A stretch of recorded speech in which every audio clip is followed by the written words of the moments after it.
If ChatGPT is not generating responses for you, don't worry, because this is usually something you can fix in just a few minutes. In this video, I walk you through the quickest ways to get ChatGPT working again, step by step, so you can get back to asking questions, creating content, and saving time without the frustration. If this tutorial helps, please hit the like button and subscribe for more helpful tech guides like this. Let's jump right in. First, check whether the issue is actually on OpenAI's side.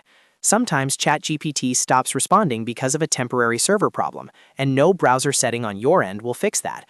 Open a new tab and go to status.openai.com.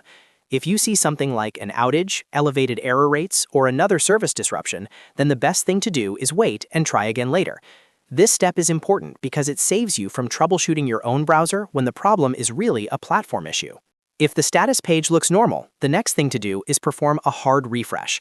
A hard refresh clears temporary page glitches without deleting your history or save data. On Windows or Linux, press Ctrl and F5 at the same time. On a Mac, press Command, Shift, and R together. After that, go back to ChatGPT and see if the page loads responses normally. If that still doesn't work, clear your browser data. Corrupted cookies and cached files are one of the most common reasons ChatGPT seems to load but then won't generate anything. In Chrome, Edge, or Firefox, click the three dots in the top right corner, then go into Settings. From there, open Privacy and Security and choose Clear Browsing Data. Make sure to select cookies and other site data, as well as cached images and files. Then click Delete Data or Clear Now, depending on your browser, and reload ChatGPT. This often fixes silent failures immediately.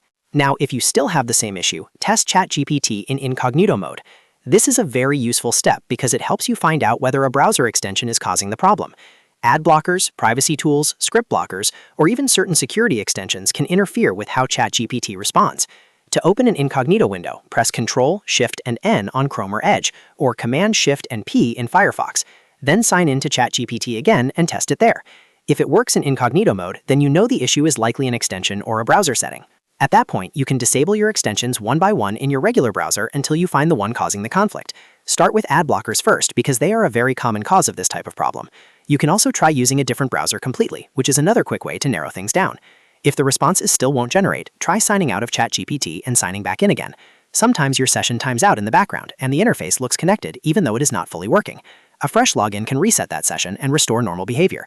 It is also a good idea to check your internet connection, because unstable Wi-Fi can interrupt the response stream before it finishes loading. Another simple fix is to close the browser completely and reopen it.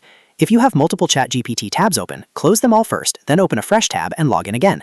This can clear temporary memory issues and force the page to reload properly. If you are using the desktop app or mobile app, restart the app as well and test again. If none of those steps solve it, try one last test on a different device or network. That helps you figure out whether the issue is tied to your computer, your browser, or your internet connection. If ChatGPT works on your phone but not your computer, then the problem is probably local to your browser setup. If it fails everywhere, then it is more likely a service issue or account-related glitch. So, to recap, the fastest way to fix ChatGPT not generating responses is to check the server status, hard refresh the page, clear your browser data, test in Incognito mode, disable extensions, sign out and back in, and restart your browser or app if needed. In most cases, one of those steps will get everything working again. If this video helped you, please give it a like and subscribe for more simple tech tutorials like this one. And if you are still having trouble, leave a comment below describing what device and browser you are using, and I'll do my best to help. Thanks for watching, and I'll see you in the next video.